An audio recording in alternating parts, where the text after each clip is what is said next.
Buenos días, queridos amigos y hermanos. Les damos la bienvenida a nuestro encuentro matinal con el estudio de la Palabra de Dios. Hoy, sábado 12 de enero, estudiaremos el tema que lleva por título Así es de grande el amor de Dios. El texto lo encontramos en Juan 3:16 y dice: Porque de tal manera amó Dios al mundo, que ha dado a su Hijo unigénito, para que todo aquel que en él cree no se pierda, mas tenga vida eterna. El versículo que acabamos de leer es el más conocido por toda la humanidad, y su escrito confirma el Evangelio completo, de fácil lectura, pero de una verdad tan profunda que aún en la eternidad no vamos a dejar de estudiarlo. Abarca la más preciosa verdad dada a conocer en el universo. Es el versículo más amado de la Biblia, pero asombrosamente el más negado por los mismos que lo citan. El gran amor de Dios por el mundo nos muestra el grado de ese amor, el valor infinito del regalo que Dios nos dio y la salvación que Él da gratuitamente.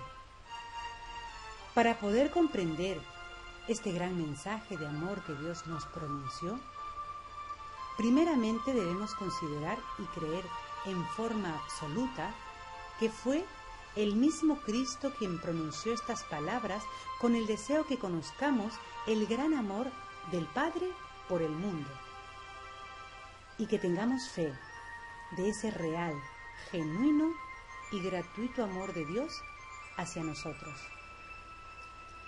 La expresión de tal manera es para nosotros el grado y la medida del inmenso amor que nos tiene nuestro Padre Celestial. ¿Y cuál es la medida de ese amor? Es la que dio a su Hijo unigénito. Cuando Dios dio a su Hijo para morir por nosotros, le costó un incalculable sufrimiento.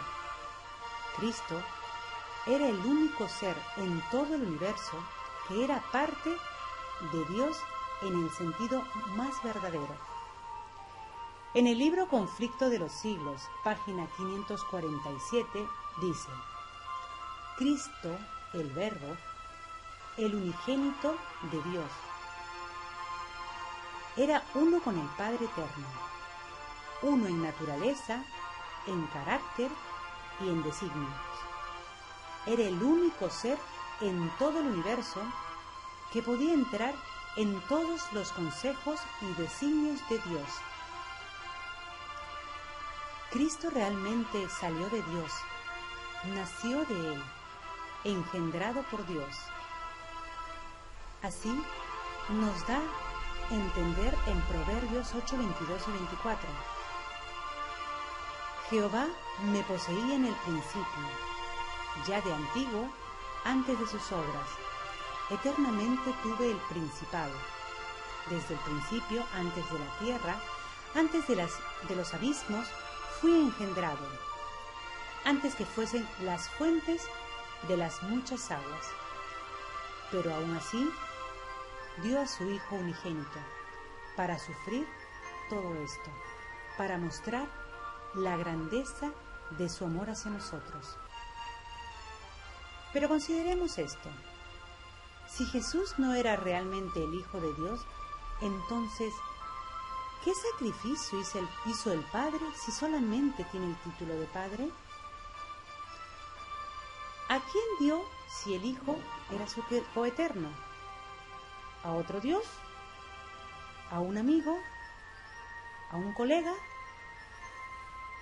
Si abrazamos la idea de tres dioses en uno o de un Dios en tres, entonces cuando el versículo dice: porque de tal manera amó Dios, que ha dado a su Hijo, ¿a cuál de los tres se refiere como Dios?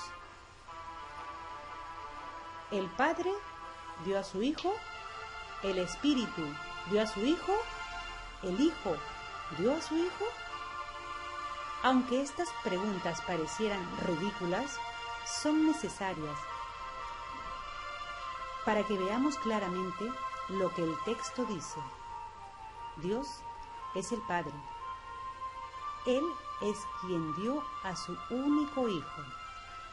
Él es quien tenía un Hijo para dar. Este texto enfatiza el amor de Dios y también especifica que Dios es el Padre. Dios Padre es el único sin comienzo.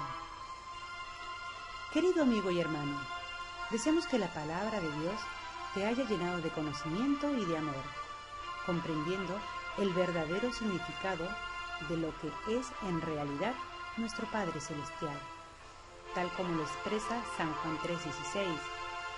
Que el Señor te bendiga. Gracias por tu compañía. Te esperamos mañana. No sin antes recordarte, si tienes algún consejo, una idea para nosotros o alguna duda, o quizás desees un poco más de ilustración en cuanto al tema, no dejes de escribirnos a nuestro correo llavededavid.hoy@gmail.com. Gracias. Hasta mañana.